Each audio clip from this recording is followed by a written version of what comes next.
오늘 말씀에서 이제 한 아기, 한 아들을 우리에게 주시는데 그 아들을 통하여서 만군의 여호와의 열심히 모든 것을 이루시리라.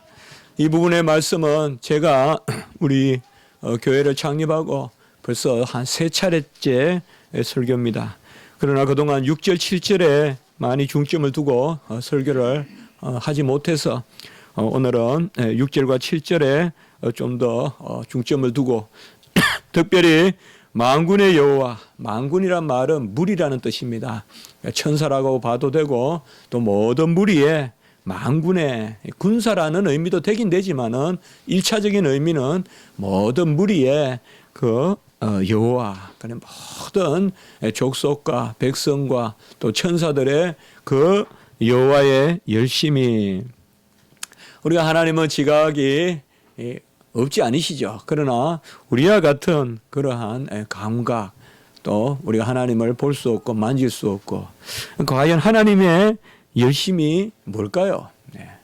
하나님은 우리와 같이 아주 애를 쓰시는, 하나님은 전능하신데 과연 애를 쓴다는 것이 뭘 의미할까요? 우리는 많이 힘들어하지만 우리 종일 땅을 파도 얼마나 파겠어요, 여러분들. 1m 파기 어렵습니다. 땅 파는 게 얼마나 어렵습니까? 그러나 큰 포크레인 기계가 오면 하루에 얼마든지 깊이 파죠. 하나님이 땅을 파신다면 얼마나 파실까요? 하나님의 열심이 과연 무엇일까요? 그러나 하나님은 과연 땀이 있을까요? 하나님은 땀이 없으시죠. 우리는 열심히 일하면 땀을 흘리지만, 그러나 하나님은 이 땅에 아들을 보내셔서 아들이 땀을 흘리게 하셨죠. 겟세마네에서 땀을 흘리면서 기도하시는데 얼마나 그 땀을, 진한 땀인지 그 땀이 피와 같이 되었더라. 그래서 땀이 피같이 그렇게 흘러내리는 그 모습을 우리가 볼 수가 있습니다. 아들을 보내셔서 열심을 다하게 하신 것입니다. 우리는 만군의 여호와의 열심으로 모든 사물이 이루어지고 만군의 여호와의 열심이 있기 때문에 우리가 자라고 우리 세포가 신진대사를 하고 또 모든 만물도 신진대사를 하고 이 본날에 정말 형언할 수 없는 그러한 만물의 아름다움을 우리에게 주시는 것입니다. 아브라함과 이삭, 야곱, 모세, 다윗 이렇게 쭉 내려오는 우리가 기억하는 그러한 이름들은 하나님의 열심을 보여준 그러한 믿음의 조상들입니다. 이들이 열심을 다하여 살았다라고 보지 마십시오. 하나님이 아브라함과 이삭과 야곱 그들이 가는 데마다 동행하시고 또 물이 나게 하시고 대적을 이겨주시고 모세 만나주시고 말씀을 친히 주시고 여호와를 대면하여 보았다고 했습니다. 모세는. 그리고 바로 다윗, 대표적인 이런 인물들을 봤을 때 우리는 과연 하나님의 열심이 없겠느냐, 사람이 열심히 살아서 과연 이러한 일들을 이루겠느냐. 당연히 우리는 하나님이 하셨다라고 고백할 수밖에 없습니다. 우리의 삶도 사실상 성도의 삶도 우리가 되돌아보면 하나님이 하셨다, 하나님이 이 일을 이루셨다, 하나님이 다 행하셨다. 저도 이러한 일들의 그런 경험들이 적지 않아 있는 것입니다. 하나님은 자신의 어떠하심을 드러내시면서 자신의 일을 이루십니다. 하나님이 그저 일만 이루신다면 그것은 간혹 일이 끝나고 나면 우리에게 허전할 수 있지만은 분명히 아셔야 될 것은 하나님이 일을 이루실 때 꼭 두 가지를 아십니다. 우리를 하나님의 면전으로 끌어당기시고 그리고 하나님의 어떠하심을 보여주시면서 하나님의 일을 행하십니다. 그러니 하나님의 일이 여호와의 행사가 귀한 것입니다. 하나님의 일은 우리를 하나님의 면전으로 끌어다니시는 거예요. 그래서 가까이 하나님을 보게 하시는 방식이 하나님이 일을 하시는 것입니다. 하나님은 일을 하시면서 일을 보라고 일을 하시는 것이 아니라 하나님을 보라고 일을 하시는 것입니다. 그래서 이 일을 통하여서 하나님께 가까이 우리를 끌어당깁니다. 코람되어 하나님 앞에 서게 하는 것입니다. 하나님의 일을 통하여 하나님께 끌어당기고 하나님의 어떠하심을 드러내시는 그것이 바로 여호와께서 일하시는 것입니다. 여호와의 일에는 분명히 여호와의 어떠하심에 드러나심, 계시가 있는 것입니다. 출애굽기 13장 21절 22절에 보면 여호와께서 그들 앞에 가시며 낮에는 구름기둥 밤에는 불기둥으로 여호와께서 그들 앞에서 행하시며, 바로 이 여호와의 임재 지성소의 현존을 바로 구름기둥 불기둥을 통하여서 보여주시는 것입니다. 구름기둥 불기둥은 그저 임재만이 아닙니다. 여호와의 행하시는 일입니다. 애굽의 병사들이, 이제 기병들이 이스라엘 백성을 쫓아왔을 때 이 구름기둥 불기둥이 처음으로 뒤로 갑니다. 그래서 우리가 출애굽기 14장 19절 21절에 보면 하나님의 사자가 그들의 뒤로 가사, 그러니까 앞에서 구름기둥 불기둥을 이끌던 하나님의 사자, 전에도 우리가 봤지만 이는 예수님이십니다. 하나님이 자신을 드러내시는 그것은 바로 예수님이십니다.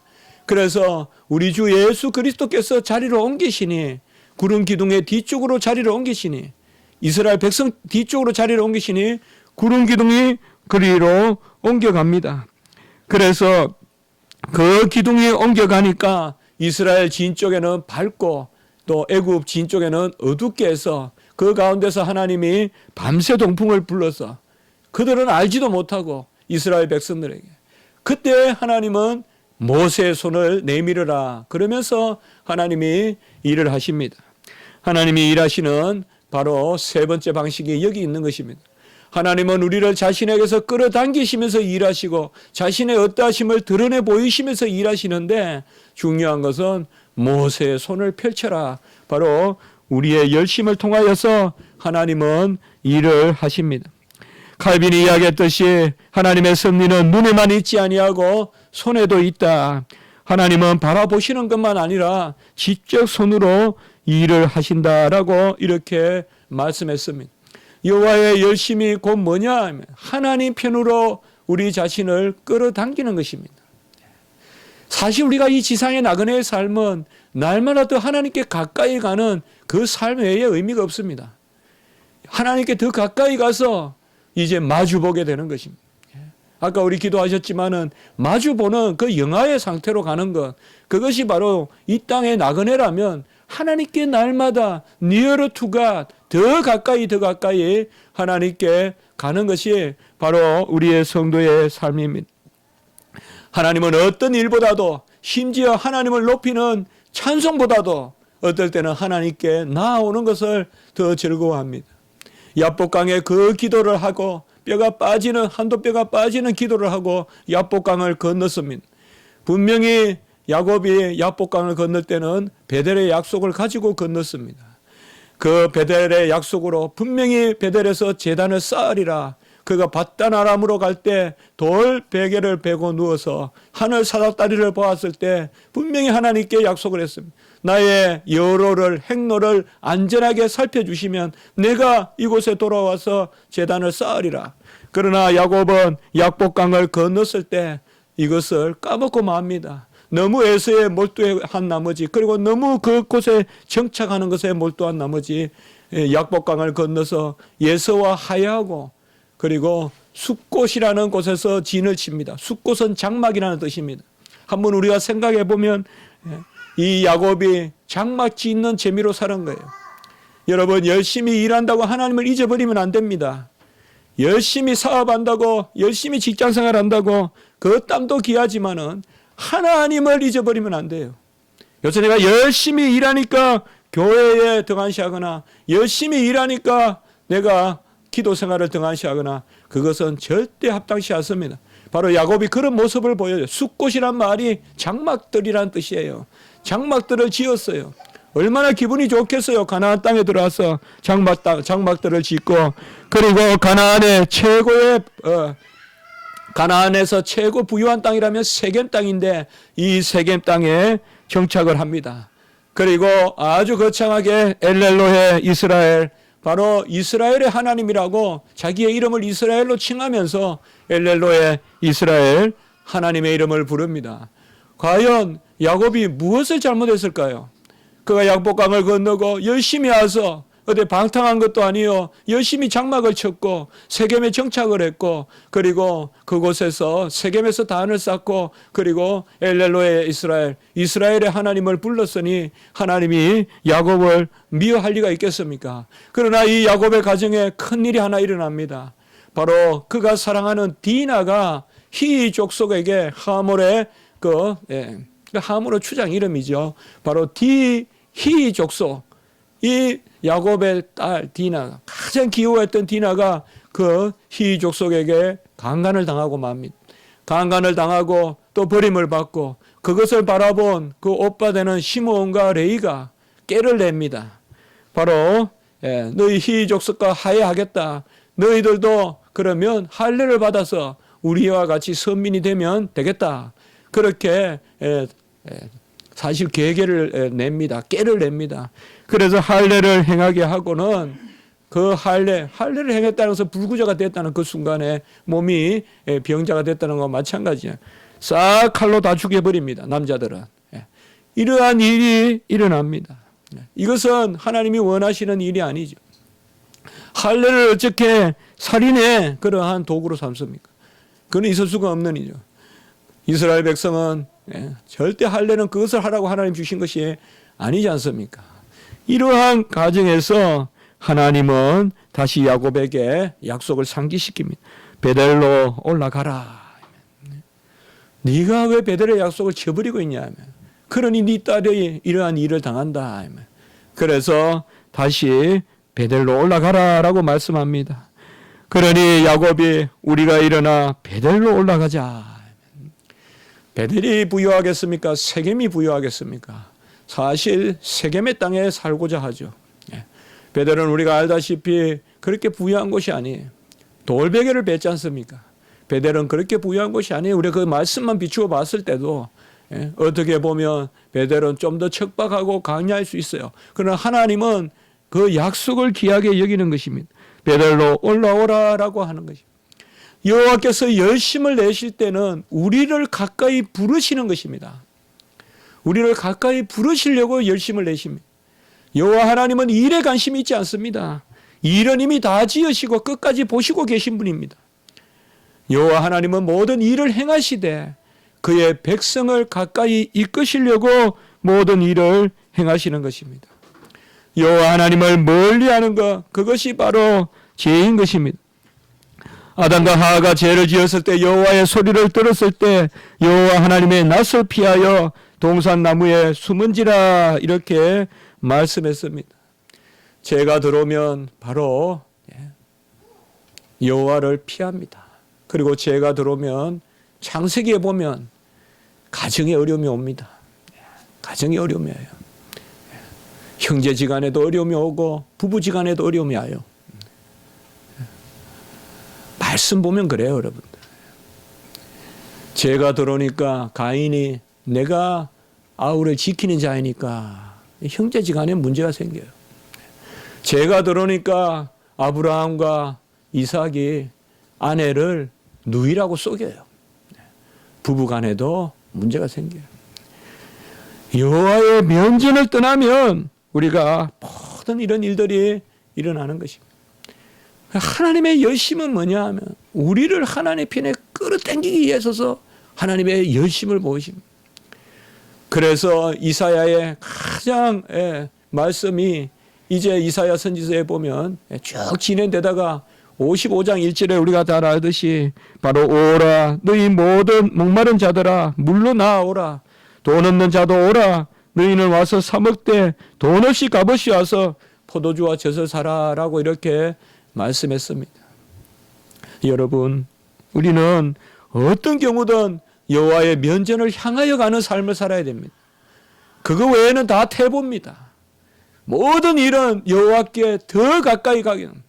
아브라함 카이프가 이야기했고 바로 여호와께 가까이 가기 위한 것이 우리의 삶의 목적이 돼야 돼요. 좀 더 여호와께 가까이 가기 위한 나의 행로가 돼야 된단 말이에요.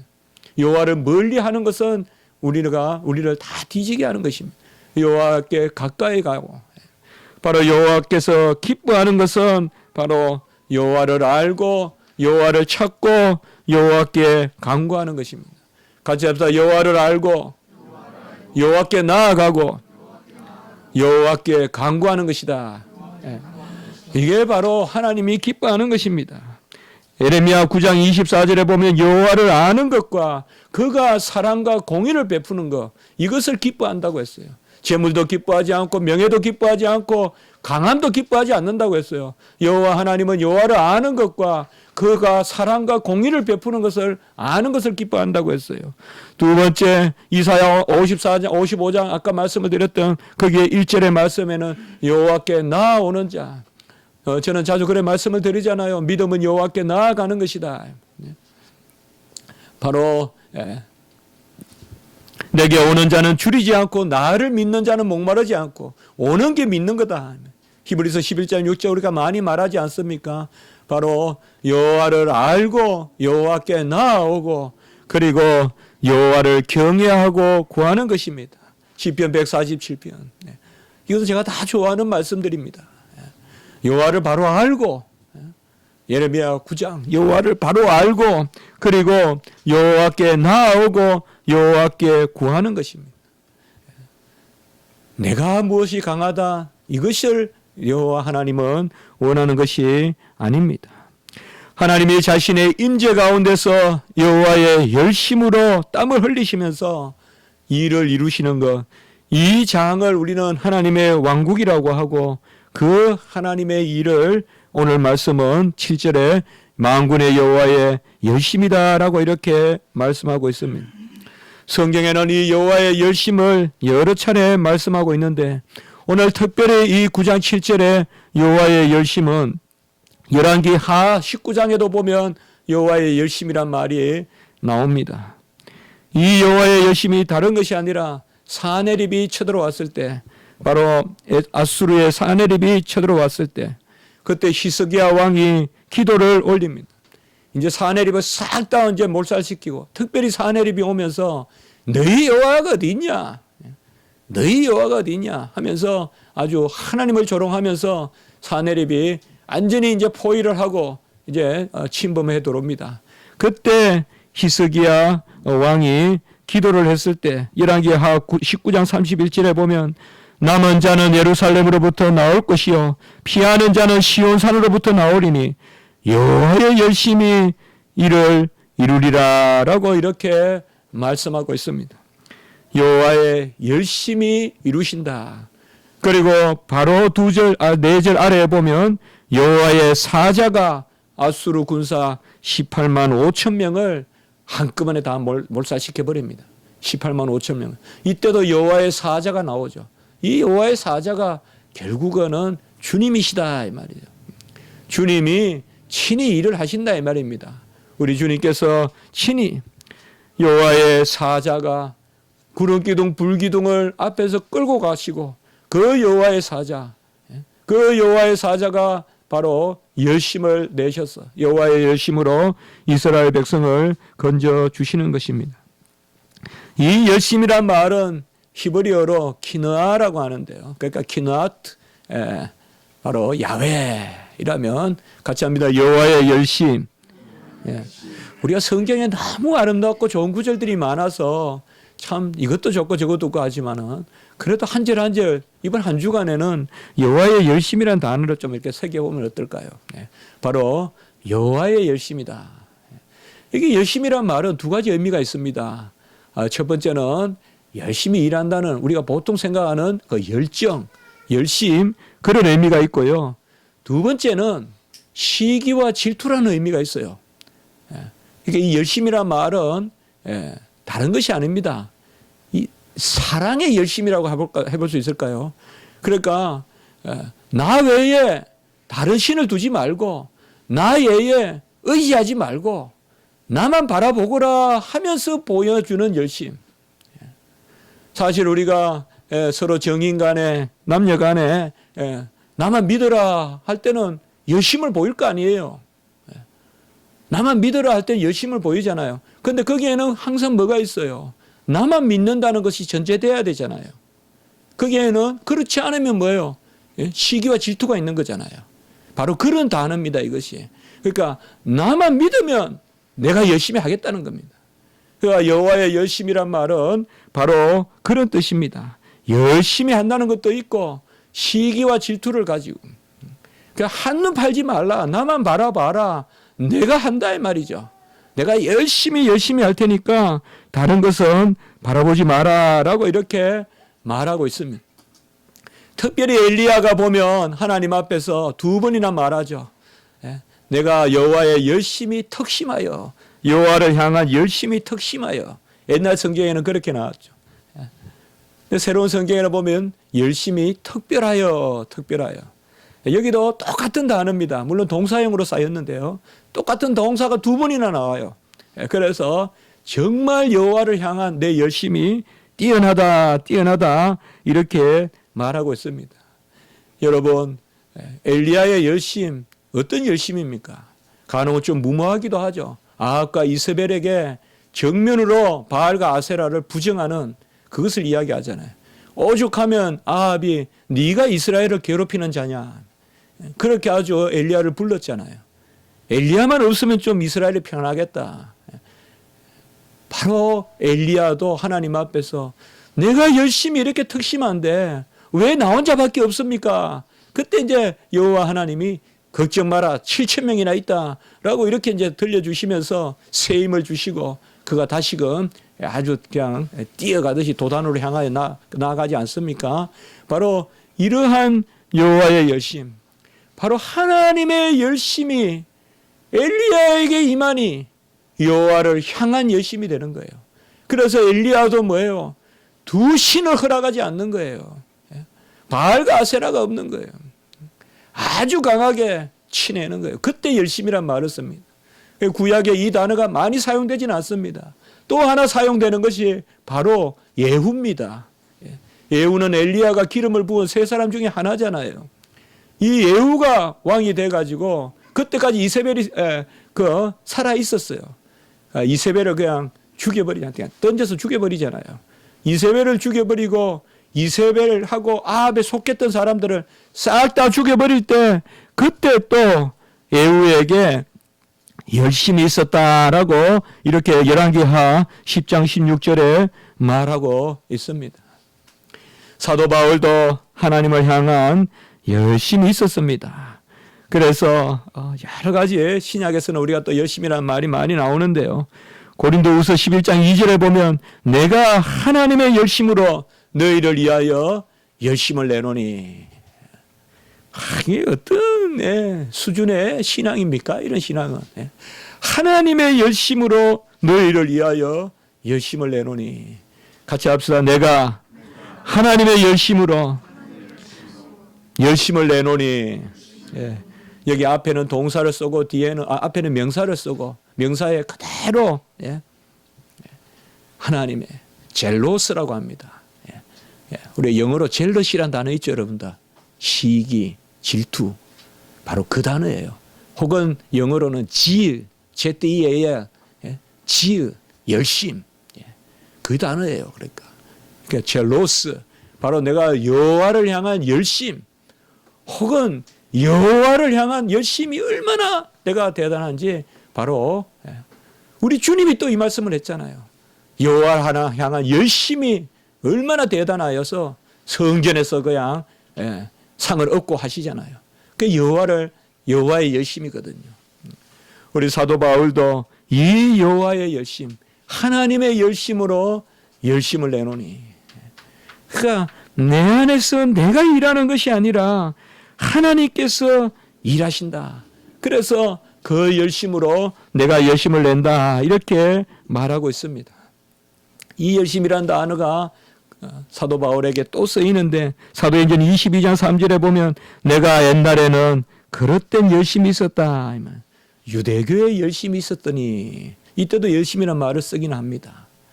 그리고 로마서 10장 2절에 보면 유대인들에게는 하나님에 대한 열심이 있으나 올바른 지식에 따른 것이 아니다라고 이렇게 말하고 있습니다. 여러분, 우리가 어떤 열심을 내야 될까요? 어떤 열심을 내요? 지휘자는 악보대로 지휘를 해야지 그 땀이 보람이 있는 것이지. 악보를 벗어나서 아무리 흔든다고 땀을 흘린다고 해서 그것이 의미가 있는 것일까요? 아주 마에스트로가 노장의 그러한 음악가가 이제 은퇴를 몇 년 앞두고 그런 교향곡을 지휘할 때 아주 강하게 흔들지는 않지만은 가장 성숙하게 연주를 하고 그 얼굴에서 흐르는 땀, 그런 것이 진정한 열심이죠. 악보를 쫓아가는 지휘를 해야 돼. 악보는 그냥 무관하게 그냥 손만 흐른다고 됩니까? 아무리 젊은 지휘자가 지휘를 잘한다 해도 아주 땀을 폭구수까지 흘린다고 해도 절대 관중을 연가시킬 수 없죠. 악보대로 잘 지휘를 할 때 그 땀이 진정한 땀이 아니겠습니까? 바로 로마서 10장 2절은 그들에게 열심이 있으나 올바른 지식에 따른 것이 아니다. 우리는 강하는 무슨 일이 있을 때 내 열정, 이걸 너무나 믿어요. 열심 이것을. 그러나 간혹 지식이 없어요. 그래서 일을 그르쳐요. 교회 안에도 그런 일이 많을 수 있어요, 여러분들. 정말 참다운 지식 가운데 행하셔야 돼요. 바로 아는 지식 가운데서 우리가 열심을 가져야 되지. 그대로 열심이라든지 이런 단어들은 그저 여과 없이 세상의 열심, 교회 안의 열심, 전혀 동일한 열심이라고 생각하시면 안 되는 거예요. 그 가장 큰 표가 뭐냐 하면 바로 교회 안의 열심은 여호와의 열심으로 열심을 다하는 거예요. 이것이 바로 사도 바울이 고린도후서 11장 2절에 말한 거예요.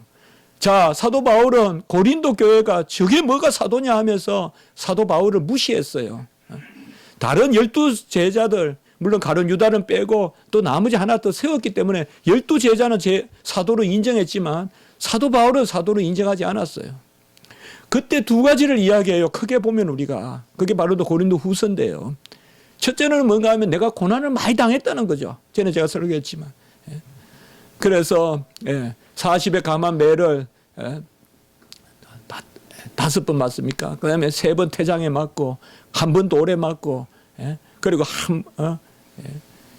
일주야를 기품에 갇히고 계속 그런 말씀 나오잖아요. 내가 특별히 수고를 더하여서 그래서 내가 사도인 것은 특별히 고난을 당했다는 거예요. 여러분 40에 감한 매 태장 이런 거 맞으면 대충 죽습니다. 옛날 우리나라에서 유배 보내기 전에 대체로 한 7, 80분 죽습니다. 때려서 죽입니다. 사도 바울은 고난받았으면서도 고난을 이겨내는 거, 이게 사도의 표라고 본 거예요. 사도 바울은. 저도 가끔 그런 생각을 해봅니다. 주여, 종이 고난을 이길 힘을 주시옵소서. 그게 사도의 표라는 거예요. 그리고 두 번째로 강조하는 것이 바로 뭐냐? 여호와의 열심으로 내가 열심을 다한다는 거죠. 내 열심이 아니다 이 말이에요. 내가 뭐 사도라고 해서 내가 자랑하는 것이 아니다. 여호와의 열심으로 내가 열심을 다한다. 같이 합니다. 여호와의 열심으로 열심을 내노니 우리 성도들은 이렇게 살아야 되지 않겠습니까? 우리 교회는 작지만은 또 유학 가려는 분도 많고 또 이 땅에서도 많은 일들을 큰 계획들을 많이 가지고 계세요. 우리가 바로 열심을 내야 돼요. 하나님이 함께 하세요. 어디 가나 어느 이치에 있으나 두려워하지 마세요. 다만 내가 진짜 두려워할 것은 여호와를 바로 알아야 되는 올바른 키에 따라서 올바른 노트에 따라서 지휘를 해야 되지 마음껏 그냥 지휘한다고 우리 인생에 감동이 되겠습니까? 바로 그것입니다. 우리가 열심을 할 때는 오직 하나님의 뜻에 따른 그런 열심으로 우리가 하나님 앞에 나아가야 하는 것입니다. 디도서 2장 14절에 보면 그가 우리를 대신하여 자신을 주심은 모든 불법에서 우리를 속량하시는 우리를 깨끗하게 하사 속량하시고 우리를 깨끗하게 하사 같이 합니다. 선한 일을 열심히 하는 자기 백성이 옛날 성경에는 친백성이라고 되어 있죠. 친백성이 되게 하려 하십니다. 선한 일에 열심을 하는 하나님의 백성을 삼으려고 하신 것입니다. 바로 하나님께서는 아들을 보내셔서 오늘 말씀에 한 아들을 우리에게 주셨고 그리고 한 아들을 우리에게 낳게 하셨습니다. 오늘 6절에 보면 한 아기가 우리에게 낳고 한 아들을 우리에게 주신 바 되었다라고 이렇게 말합니다. 완료로 되어 있지만 이런 것은 우리가 선지적 완료라고 합니다. 어떤 학자들은 그렇게 표현도 합니다. 이미 됐다고 하지만은 미래의 일입니다. 한 아기를 우리에게 주실 것이요, 한 아기가 낳을 것이요, 그것을 아예 완료로 씁니다. 그러니까 하나님의 말씀은 미래가 이미 이루어진 것이니까. 그래서 한 아기가 우리에게 나고 그리고 한 아들을 우리에게 주신 바 되었는데, 바로 마리아에게 천사 가브리엘이 나타나서 내가 잉태하여 아들을 낳으리니 그에게 다윗의 왕위를 주시리니. 꼭 보면 이 가브리엘이 나타나가지고 오늘 이 말씀을 하듯이 해요. 마리아에게 수태를, 마리아의 이제 태가 그걸 고지하면서요. 그래서 여기 큰 자를 주시고 다윗의 왕위를 영원히 주신다고 했습니다. 하나님이 바로 이 땅에 아들을 보내셔서 오늘 7절 후반부에 만군의 여호와의 열심을 보이시겠다는 것입니다. 하나님이 열심을 보이시는 방식이 뭐냐? 아들이신 겁니다. 아들을 보내셔서 땀을 흘리게 하시고 땀이 피가 되도록 기도하게 하시고, 아들을 보내셔서 죽기까지 복종하게 하시고, 아들을 보내셔서 모든 수모당하게 하시는 것. 이게 여호와의 열심입니다. 여호와의 열심은 아들 가운데서 다 이루어지신 것입니다. 그 아들은 어떻게 무엇으로 우리에게 열심을 하느냐? 제가 제일 오늘 처음에 이야기했죠. 여호와께서 열심하실 때는 우리를 자신에게 끌어당기시기 위해서 열심하신다. 하나님이 일을 잘해서 여기 아주 좋은 그런 달콤한 것이 있으니 가져가서 먹거라 하지 않습니다. 그래서 일용할 양식을 주십니다. 우리에게 한꺼번에 다 주면 떨어져 나가기 때문에 날마다 실을 따라서 주십니다. 하나님을 인정하라고요. 우리는 그저 한꺼번에 주면 그저 그거 먹을 동안은 또 여호와를 잊어버리기 때문에, 그래서 하나님은 모든 일을 행하시되 하나님 편에 끌어당기기 위해서 하시는 것이에요. 달리 말하면 우리가 하나님께 온전히 붙어 있을 때 우리의 일이 온전한 것입니다. 바로 하나님은 우리를 자기 자신에게 끌어당기시고 그때 자기 자신을 드러내시는데, 오늘 여기에 보면 아들이 누구로 나타나느냐? 그 아들은 어깨에 정사를 메었는데 이 정사가 바로 왕국입니다. 그 아들, 곧 하나님의 왕국은 아들의 왕국입니다. 하나님의 왕국은 그리스도의 왕국입니다. 그래서 그 어깨에 정사를 메었다, 이 말은 그가 맨 십자가가 곧 그리스도의 왕국이라는 뜻이라고 볼 수도 있습니다. 바로 예수 그리스도가 이 땅에 오셔서 그 어깨에 십자가를 메셨기 때문에 그 정사를 메신 것이에요. 십자가의 왕국이에요. 십자가의 권능이고 십자가의 능력입니다. 그 정사를 메셨는데, 정사라는 말 바로 그것이라고 했죠. 제가 아까 왕국이다, 권세다, 바로 정권이다 이 말이에요. 정사란 말은 정권, 우리가 말하는 통치권, 그것을 예수님이 가지셨는데 그 예수님은 누구시냐 이 말이죠. 크게는 5가지로 되어 있지만 우리가 4가지로 볼 수도 있습니다. 거기에 보시면 기모자라, 모사라, 전능하신 하나님이라, 영존하신 아버지라, 평강의 왕이라. 보통 기묘, 모사, 전능하신 하나님, 영존하신 아버지, 평강의 왕 5가지로 해석하지만은 첫 번째 기묘자와 모사를 묶어서 하나로 보기도 합니다. 그래서 기묘한 모사 혹은 모사의 기묘 이렇게도 봅니다. 왜냐하면 나머지는 전부 다 형용사가 있고 명사가 있고 이렇잖아요. 전능하신 하나님, 영존하시는 아버지, 평강의 왕 이렇게 되어 있으니까 기묘자라 모사라, 이것도 기묘자란 말은 영어로 말하면 wonder, 바로 기적이란 뜻이고요. 모사라는 말은 영어로 말하면 카운셀러, 한마디로 계획을 가지고 있고 상담하는 거잖아요. 그러니까 모사라는 말은 아주 좋은 뜻을 가지고 계신 그분을 이야기합니다. 바로 우리 주님께서는 기묘요 모사입니다. 그래서 우리 주님은 이 사사기에 보면 바로 삼손의 아버지인 마노아에게 여호와의 사자가 이름을 기묘라고 하잖아요. 그 여호와의 사자가 예수님이란 말이에요. 그러니까 마노아에게 이름이 뭐냐 할까? 기묘자다, 기묘다 이렇게 말하죠. 이사야 28장 29절에 보면 그의 경영은 기묘하며 그의 지혜는 강대하니라 라고 이렇게 말하고 있습니다. 예수 그리스도는 바로 지혜가 오묘하며 그 경영이 아주 기묘하다라고 이렇게 말씀하고 있습니다. 특별히 예수 그리스도께서 이 땅에 오셔서 지혜자가 되시고 진리가 되시기 때문에 우리에게 자신의 영을 부어주셔서 진리의 영을 주시는 것입니다.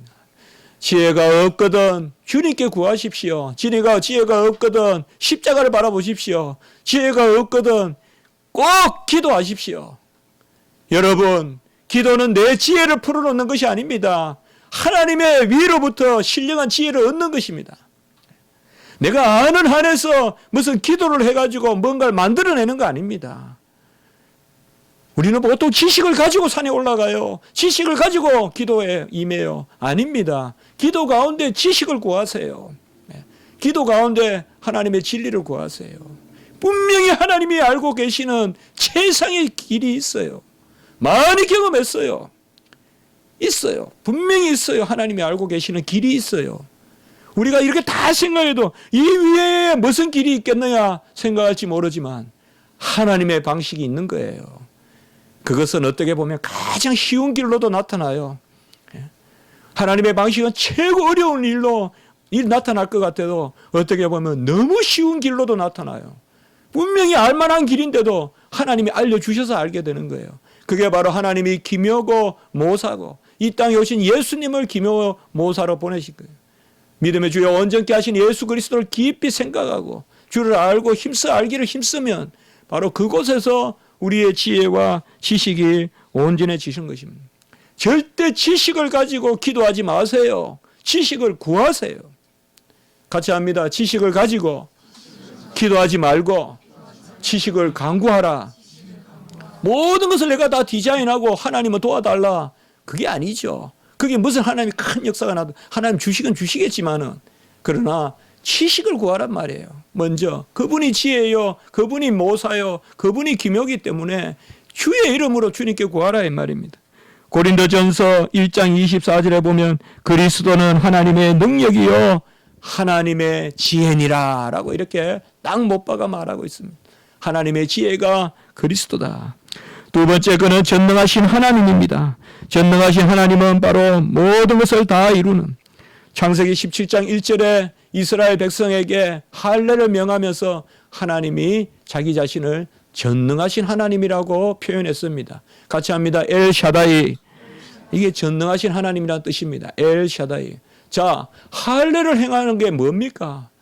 나의 연약함을 보이는 거죠. 채우는 게 아니라 베어내는 거죠. 그때 뭐예요? 여호와 하나님이 전능하신 하나님이라고. 그래서 요단을 건널 때 할례를 행하고 건너게 하신 거예요. 할례라는 것은 네 능력 믿지 마라 이 말입니다. 네 육체를 의지하지 말라는 거예요. 전능하신 하나님을 의지하라는 거예요. 전능하신 하나님을. 그래서 엘샤다이라고 할례를 행할 때 할례 언약 때 엘샤다이라고 전능하신 하나님이라고 우리 주님께서 자기 자신을 드러내셨어요. 신명기 10장 17절에 너희 하나님 여호와는 신 가운데 신이시며 주 가운데 주시요 크고 능하신 두려우신 하나님이시라라고 이렇게 말합니다. 왜 우리에게 두렵겠어요? 이때는 그들에게 두렵겠죠. 우리에게는 능하신 하나님. 같이 합니다. 크고 능하신 두려우신 하나님. 바로 세상이 다 감당할 수 없는 그 하나님이십니다. 아들을 이 땅에 능하신 하나님으로 보내주셨습니다. 아들에게 모든 것을 다 주셨습니다. 아들이 오병이의 기적을 일으키고 아들이 죽은 자도 살리시고 아들이 풍랑도 잔잔하게 하셨습니다. 이 아들은 일체 변개치 변함이 없었습니다. 그는 말씀하신 대로 다 이 땅에 오셔서 이루셨습니다. 여러분, 나의 능함을 바라보지 마십시오. 다시 에레미야 9장 용사의 강함을 기뻐하지 않는다고 했습니다. 여러분, 내 모습 오히려 연약한 것을 자랑하시기 바랍니다. 지금 내가 연약하고 나는 왜 이것도 없고 이것도 없고 이것도 없고 나는 왜 이것도 못하고 이것도 못하고 이것도 못하고 그것을 지금 깨닫는다면 하나님을 찾으십시오. 하나님께 의지하십시오. 하나님께 의지하십시오. 내가 뭐 좀 가지고 있다고 내가 뭘 해보겠다고 할 때 아이성을 내가 치러 올라간다고 했을 때 아이성을 치지 못한 거예요. 여리고성은 오히려 할례하고 쩔뚝쩔뚝 거리지만은 여리고성은 무너지는 거예요. 내가 연약한 것을 오히려 자랑하시기 바랍니다. 전능하신 하나님을 묵상하세요. 나의 능함을 바라보지 마세요. 내가 뭘 할 수 있다고 생각하지 마세요. 내가 할 수 있으면 얼마나 하겠어요. 내가 남산을 옮길 수 있겠어요. 한강 물을 보낼 수 있겠어요. 오직 하나님이 하셔야 큰 일을 이루십니다. 세 번째는 영원하신 아버지라고 불렀습니다. 어떻게 예수 그리스도를 영존하시는 아버지라고 하느냐? 이것은 우리가 간단하게 생각하면 됩니다. 이 땅에 오신 예수님은 하나님 아버지와 하나이시라는 것이죠. 그렇게 해석하면 되는 것입니다. 그래서 바로 영존하시는 아버지다. 한 아기가 어떻게 아버지라고 불리냐 이 말이에요. 이게 우리가 좀 어떻게 보면 좀 모순을 느끼지 않습니까? 한 아기를 주고 한 아이를 낳을 것이니라고 했는데 그는 영존하시는 아버지다. 이것은 바로 이 아기가, 이 아이가 영원히 계신 하나님과 한 분이시다. 요한복음 10장 30절에 아버지와 아들은 하나이니이다. 아버지와 아들은 하나이니다. 요한복음 5장 17절에 아버지가 일하시니 나도 일한다. 존재도 하나고 일하심도 하나입니다. 하나님과 아들은 영원히 한 분이십니다. 요한복음 5장 18절에 바로 자기와 아버지를 동등하게 여긴다라고 했습니다. 우리가 성경을 보면 간혹은 오해할 만한 게 있죠. 중풍병자를 낫게 하고 소자야라고 부르죠. 소자야 완심하라. 테크논이라고 단어인데요. 이거 소자라고 번역하면 됩니다. 그런데 이건 제가 말하지 않을 수가 없어요. 성경 번역을 새로 하면서 작은 자여 이렇게 번역을 해놨는데 이건 아니에요, 여러분들. 아들이에요, 아들. 이거 오늘 말씀을 우리가 생각 안 하니까 다시 그렇게 번역을 한 거예요.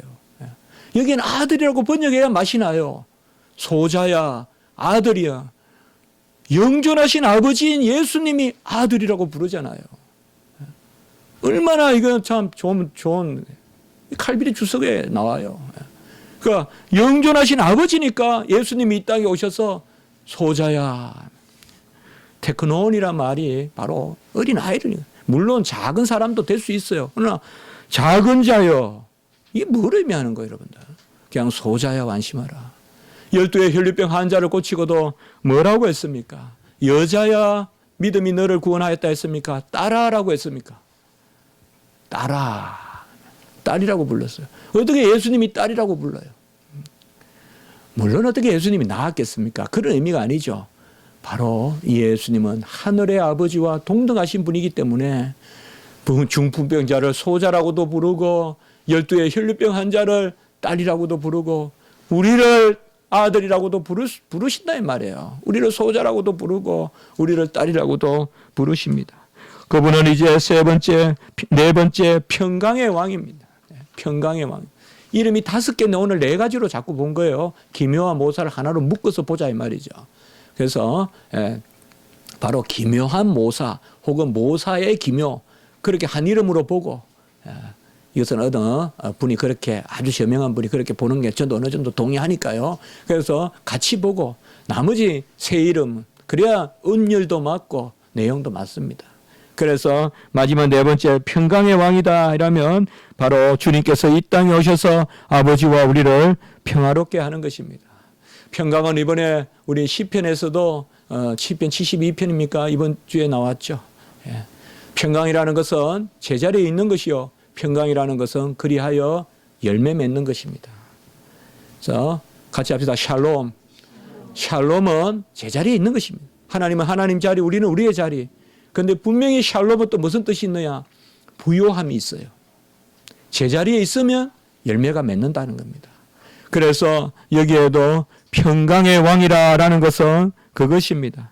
군림하는 왕이 아니라 하나님과 우리 사이를 화목케 하고 바로 이 예수 그리스도로 말미암아 우리가 열매를 맺게 되는 것이에요. 샬롬이란 말은 정말 귀한 말이에요. 너는 너같이 열매를 맺을 것이다. 12 제자들에게 디베라 바닷가에서 11 제자들에게 나타나셔서 샬롬이라고 인사하셨잖아요. 우리 주님께서, 부활하신 주님께서. 그 샬롬은 온갖 위로가 다 들어있고 또 소망이 들어있고 너는 너같이 될 거야. 내가 너를 선택했어. 너는 분명히 열매 맺을 거야. 너에게 너로 말미암아 많은 백성들이 하나님께 돌아올 거야 하는 그러한 강구가 있는 게 바로 샬롬이에요. 우리가 샬롬을 보는 거잖아요. 꽃을 보면 샬롬을 보는 거예요. 제자리에 있으면 꽃이 피는 거예요. 인간이 그것을 억지로 그냥 옮겨 심고 그냥 죽이고 하니까 꽃이 안 피는 거지. 가만히 하나님이 하시는, 그게 바로 샬롬입니다. 이제 말씀을 마치겠습니다. 만군의 여호와 하나님이 우리에게 아들을 보내셔서 열심을 보이십니다. 그 아들은 바로 기묘요 모사요 전능하신 하나님이요 영원하신 아버지요 평강의 왕이다 라고 이렇게 우리에게 나타났습니다.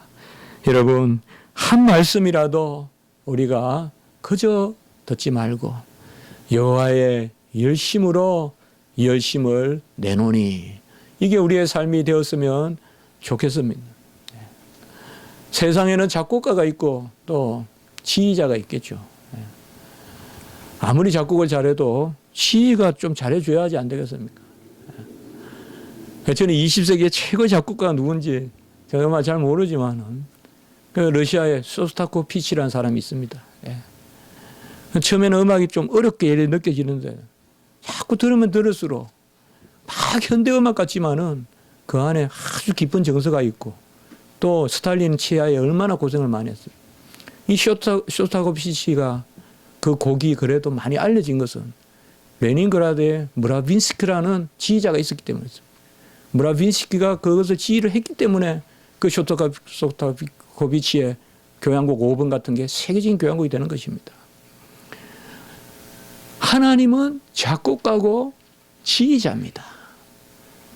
사람은 작곡가 따로 있고 지휘자 있지만 저는 하나님은 작곡가고 지휘자라고 생각합니다. 우리는 연주자 정도 될까요? 우리는 연주자 정도. 하나님의 열심히 이룰 것입니다. 지휘자를 잘 만나야 됩니다, 여러분. 지휘자를 잘 만나요. 아이작 스턴이 중국 가서, 제가 중국 거기에 가서 우한에 가서 공부 가르치고 오니까 한 학생이 그 CD를 저한테 선물했어요. 거기에 보니까 아이작 스턴이 그 유대인 바이올리니스트잖아요. 이 사람이 중국 가가지고 중국 70년대가 이제 막 문호 개방될 때 중국 오케스트라에 가서 지휘하는 걸 보여준 거예요. 형편없는 오케스트라가 그것도 바이올리스트예요. 그분이 간혹은 보면 그분 보면 본인이 이렇게 바이올린 협주곡 같은 거 할 때 지휘도 하고 이렇게 하기도 해요. 아이작 스턴이라면 유명한 사람이죠. 이작 펄만이나 이런 사람과 유명한 사람인데, 이 아이작 스턴이 중국 가가지고 한 번 가르치니까 싹 바뀌어요, 그냥 음악이. 저는 그때 알았어요. 야, 지휘자가 대단하구나, 정말. 지휘자가 뭐 어떨 때 보면 지휘자가 따라가는 거잖아요. 지휘자가 이렇게 하는 건데, 저는 지휘는 안 해봤지만, 야, 지휘자가 대단하구나. 여러분, 우리의 삶의 컴포저, 우리의 삶의 컨덕터, 우리의 삶의 작곡가요, 우리의 삶의 지휘자는 주님이십니다. 주님께 맡기세요. 하늘의 음성을 듣고 하늘의 음악을 들으세요.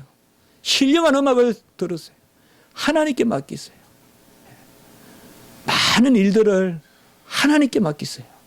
그때 향기로운 음악이 울려 퍼지고, 여러분들은 대체로 저보다 조금 아직 나이가 젊습니다.